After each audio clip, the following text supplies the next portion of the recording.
noches a todos.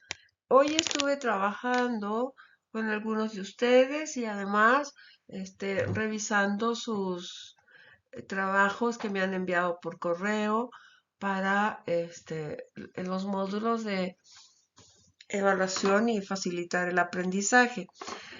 Entre paréntesis, ya tengo la primera grabación de facilitar el aprendizaje, cosa que me alegra muchísimo. Gracias, Danae. Pero también he recibido sus trabajos de evaluación y por lo tanto me dio la impresión de que necesitamos nuevamente algo para recordar respecto a los procesos de evaluación. Ya les había hecho un pequeño video sobre el diseño de instrumento, pero me parece que hay que recordar algunos puntos, así es que los voy a tratar en este pequeño video. Entonces, empecemos. Vamos a trabajar como siempre el diseño de los instrumentos de evaluación del aprendizaje en este módulo que hemos ido dividiendo de acuerdo a la complejidad que estamos viendo, ¿no?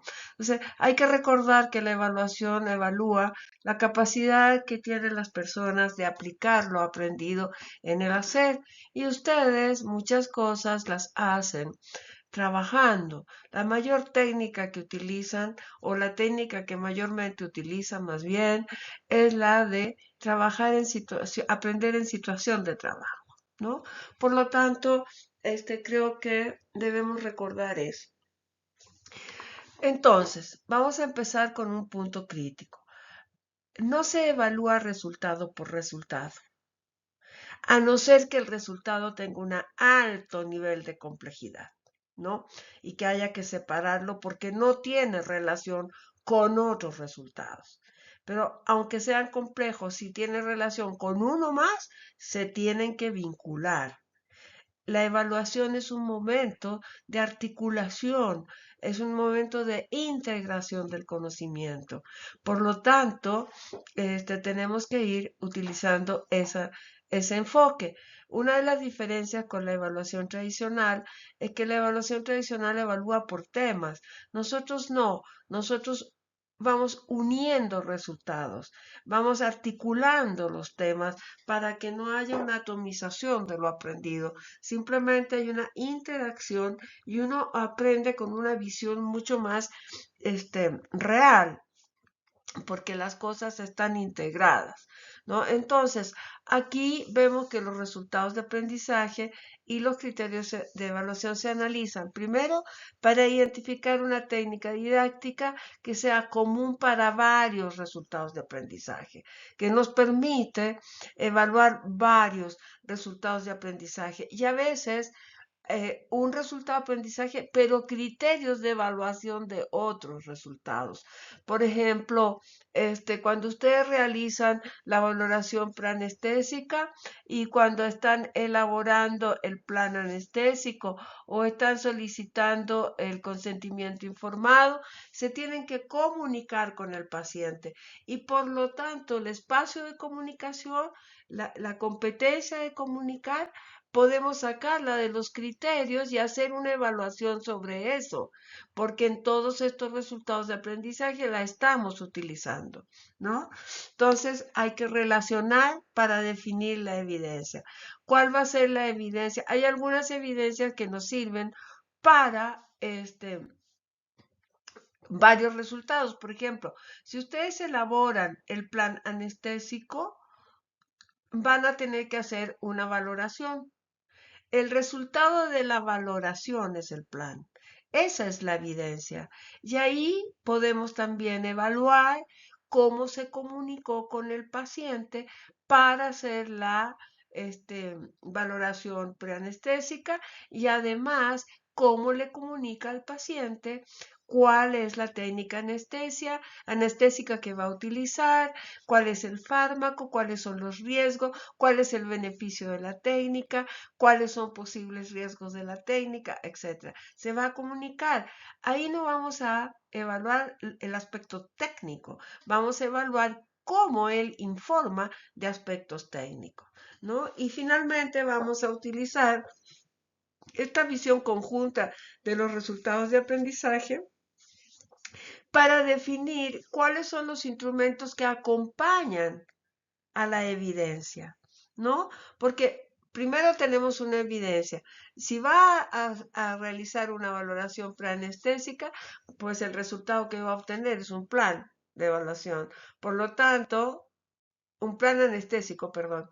Por lo tanto, esa es la evidencia, pero esa evidencia la podemos acompañar de una guía de observación y de una lista de verificación y o sea, de dos guías de observación, una técnica y otra de comunicación que sea transversal y una lista de verificación que si queremos ver cómo está estructurado el expediente médico. ¿Ok? Entonces, tenemos que tomar en cuenta esto. Los resultados de aprendizaje se analizan en conjunto, no separados.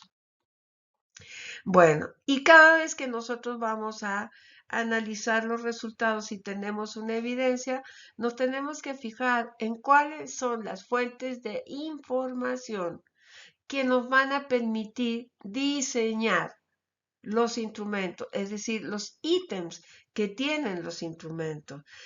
No lo sacamos de los criterios de desempeño del estándar, lo sacamos directamente de la fuente de información que indican los criterios de desempeño. Como por ejemplo, en este caso que dice realizar el lavado de mano según los protocolos internacionales, aquí el criterio 1 dice, identifique y describe los 5 momentos claves del lavado de manos de acuerdo con las normas internacionales. La principal norma internacional es la de la Organización Mundial de la Salud y ahí están descritos los 5 momentos. ¿Qué voy a utilizar yo? Esta fuente de información. ¿Para qué? Para diseñar ya sea la guía de observación, más bien es una guía de observación, para evaluar a la persona cuando está llevando a cabo la acción, es decir, cuando se está lavando las manos. Aquí tenemos otro ejemplo. Este resultado dice utilizar los procedimientos de urgencias médicas. Entonces, buscamos un protocolo para la atención de urgencias médicas y vamos utilizando este protocolo para ir elaborando cada uno de los ítems de esta guía de observación, ¿no? Entonces, aquí decimos que va a ser la aplicación de un protocolo de urgencia, que es este que estamos acá a la derecha mostrando.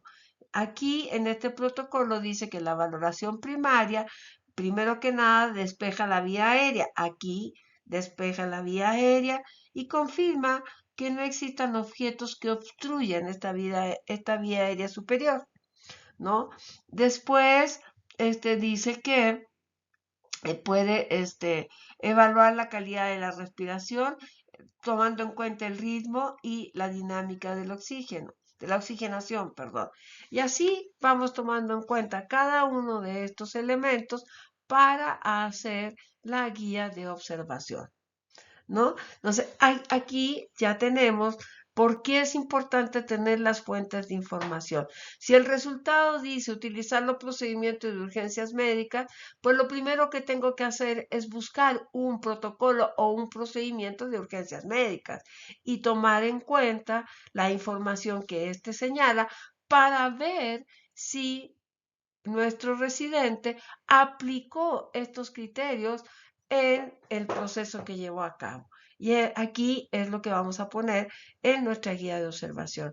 Recuerden, en la guía de observación no se ponen los conocimientos del médico, del maestro, ni se ponen los criterios de desempeño del estándar. Se pone la información que está indicada en la fuente de información que nos indica el resultado de aprendizaje o el criterio de evaluación.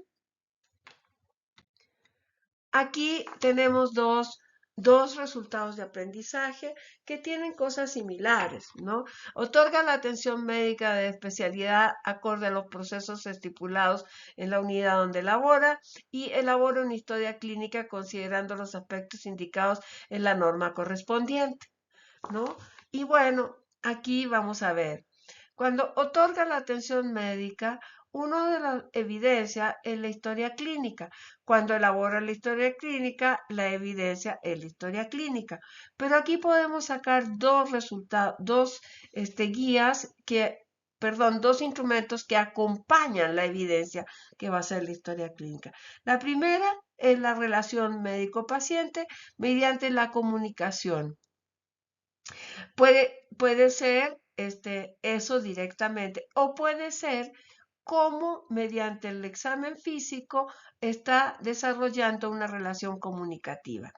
Y después vemos una lista de verificación de aplicación del procedimiento para elaborar la historia clínica. Estos serían los dos elementos que van a acompañar la evidencia de estos dos resultados de aprendizaje. Ambos requieren, ¿no?, el historial clínico.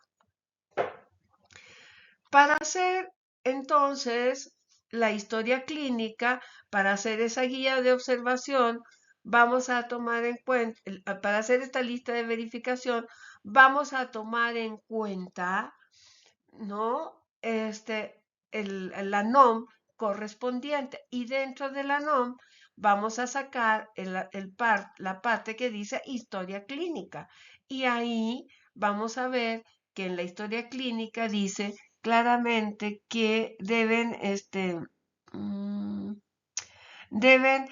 registrarse todos los antecedentes heredofamiliares, o sea, todo lo que son de herencia familiar, y después los antecedentes de él, ¿no? O sea, o de ella, de la persona, del paciente, me refiero, ¿no? Entonces, ahí vamos viendo todos los datos que se le va a que se va a registrar. Por lo tanto, esta información donde está la flechita azul es la que nos sirve para hacer la lista de verificación, y en esta lista de verificación la contrastaremos con nuestra historia clínica de lista que está a mano izquierda, y veremos si cumple o no cumple esta historia clínica con todos los criterios que establece la NOM, ¿no? Entonces, aquí tenemos el caso clarísimo de que la NOM nos obliga a hacer una historia clínica específica, y tenemos que evaluar que efectivamente la historia clínica contiene todos los datos y que el médico, cuando la lleva a cabo, ha registrado toda la información. No le ha quedado ninguna cosa fuera. Y en caso de que quede algo afuera, va a poner una explicación de una observación de por qué eso no está registrado, ¿no? Entonces, así es como vamos nosotros utilizando las fuentes de información. Así es como se redactan o se elaboran este tipo de instrumentos, siempre basándonos en una fuente de información. El formato de la guía que yo les estoy mostrando, o de la lista de verificación, es el que nosotros usamos para la evaluación del aprendizaje. Pero como ustedes trabajan en situación de trabajo con pacientes reales, pueden más bien poner los datos de en qué cama está el paciente, qué número de paciente es, en qué sala, etcétera, qué tipo de enfermedad tiene el paciente. Es decir, en su lista de verificación o su guía de observación pueden poner datos que les sirvan más a ustedes. ¿Por qué? Por la forma en que ustedes enseñan, ¿no? Nosotros enseñamos de otra manera y usamos un formato que nos sirva a nosotros, pero así es como lo vamos a trabajar, ¿ok? Bueno, aquí tenemos otra fuente de información para analizar la historia clínica, y fíjense cómo están tomando en cuenta varios rubros y van ponderando para poder sacar la calificación, ¿no? Entonces, tiene la identificación del paciente, hace el interrogatorio por aparatos y sistemas, genera los antecedentes personales y familiares, hace la exploración física, ¿no? Hace la impresión diagnóstica, etcétera, ¿no? O sea, tiene todos los elementos que debe llevar. Y por lo tanto, para ustedes, esta información sirve para hacer la guía de observación para que, y ustedes pueden ponderar, ponerle un valor y así pueden ponderar y sacan una calificación. Pero es una guía de observación que les está indicando cuáles son los elementos que debe tomar en cuenta en la historia clínica. Aquí tenemos entonces una lista una guía de observación, me equivoqué. Es una guía de observación de cómo se hace la comunicación médico-paciente, ¿no? Y entonces ahí vamos y sacamos un documento, una bibliografía. En este caso les puse el ejemplo de las técnicas de comunicación efectiva. ¿Por qué hacer una comunicación mejor? ¿No? Y entonces vamos tomando en cuenta elementos que dicen acá y vamos poniendo los ítems, ¿no? Explica al paciente la acción que va a realizar, confirma si el paciente ha comprendido, utiliza un vocabulario cotidiano para facilitar la comprensión, usa ejemplos para facilitar la comprensión, permite que el paciente exprese sus dudas, promueve la reflexión conjunta con el paciente y identifica los valores culturales del paciente. Esta la dejé hasta acá, pero pueden haber muchos más elementos para completar esta guía de observación. ¿De acuerdo? Entonces, como ven ustedes, siempre, ya sea para evaluar competencias transversales o para evaluar competencias técnicas, siempre tenemos que usar fuentes de información para elaborar los instrumentos. Esto es un punto crítico que le da calidad y objetividad a la evaluación. Yo no parto del elemento subjetivo de lo que yo sé o de lo que yo creo que sé. Confirmo permanentemente en las herramientas, en las fuentes de información que me van a asegurar a mí una objetividad, porque voy a contrastar contra eso.